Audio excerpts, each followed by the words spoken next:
Grandma's back in the theater this week. This time she's going to see the Joker, which, again, from what we know, is pretty tense. This it's sort of the origin story of Batman's arch enemy, and a lot could go on in this film. So we'll see what Grandma thinks of it.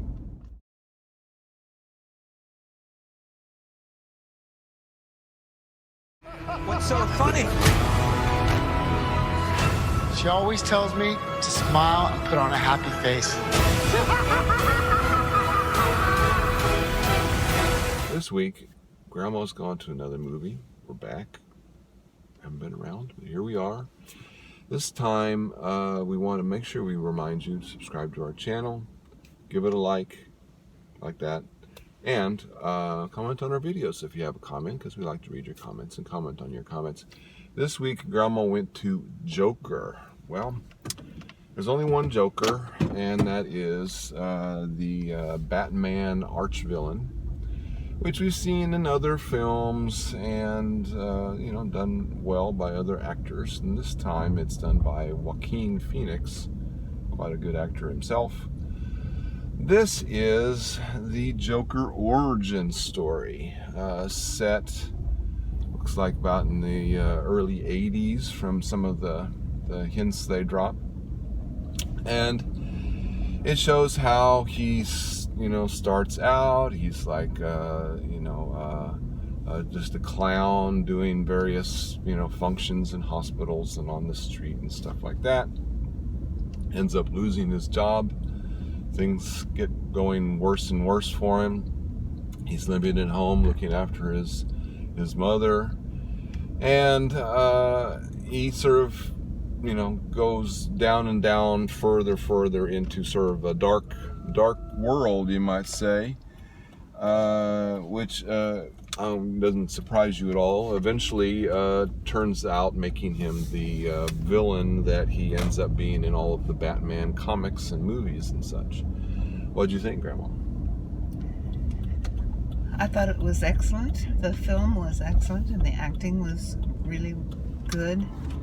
It was a sad story. I felt so bad for him all through the story. How he turns into the Joker, who is a villain, not a comedian. Mm-hmm. It was well done, well written, well acted. Joaquin, what's his last name? Phoenix. I was going to say Phillips, and I knew that wasn't right. No, the director's name is Phillips. Okay, Joaquin Phoenix. What do you think of it? You couldn't help but feel for him, His facial expressions and his physical acting, and the tone of the story, just reached out and grabbed you. You were cheering for him, and of course nothing turned out well for him in the story. And yet he's a bad guy. I know. But this is a story of how he became a bad guy, He wasn't a bad guy at the beginning. No, he wasn't. But pretty bad at the end. What did you think? Well, a couple of things to start with. Again, this is based on DC comic books, okay? Unlike Marvel comics, where, again, a lot of the action takes place in New York City and other, cities that we know. This is Gotham City, which is a fictional city based on New York. But again, it's a fictional city with fictional history. It's got fictional events, fictional characters, fictional relationships, all of those sort of things. So it gives them a lot of license, you might say, to make things up and, make sort of big events and things like that can have no real relationship to our own lives, even though it seems like, America, and it seems like, there are characters that we... Makes a true Gotham. Yes. Again, it's a fictional city and fictional situations.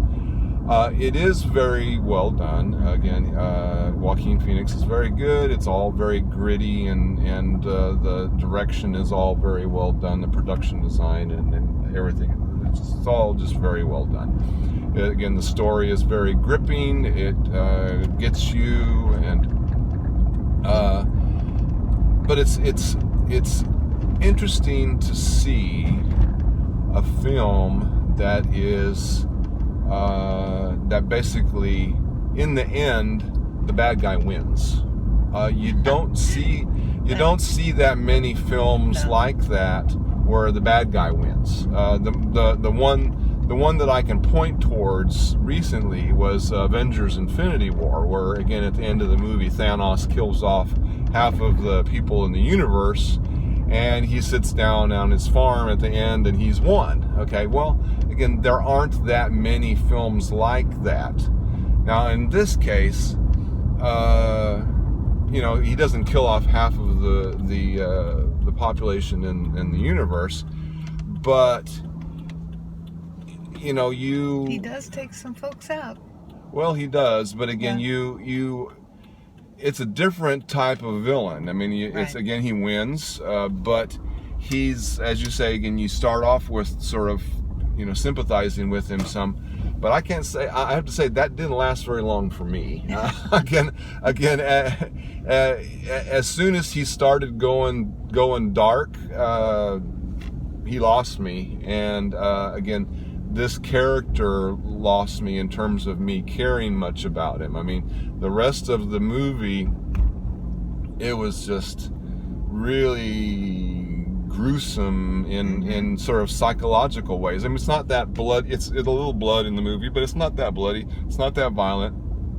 It's all very sort of mental anguish and psychological stress that it puts on the audience. You sort of feel his stress and that sort of They thing. do a really good job of that. While I would recommend the film, I have to say, anybody goes to it, be prepared for a very sort of tense couple of hours, because again, following this character along, he's sort of nice, but he's a lot crazy, and to get to where he ends up, a lot of bad things happen, and Yes. so be prepared for that. But again, it is very well done. Again, Joaquin Phoenix is outstanding. What would your final grade on this one be, Grandma? This is a 2 thumbs movie. Oh, okay. This is definitely a 2 thumbs up movie. It is very gripping. It is not funny, entertaining, Not at all. but it is entertaining in that it grips you. You're really drawn into the story, Mm-hmm. and Joaquin, who plays our Joker, is very, very good and very clear about the steps that our main character goes through, in becoming the Joker. It was very, very, as I said, it's a 2 thumbs up movie. It was very good.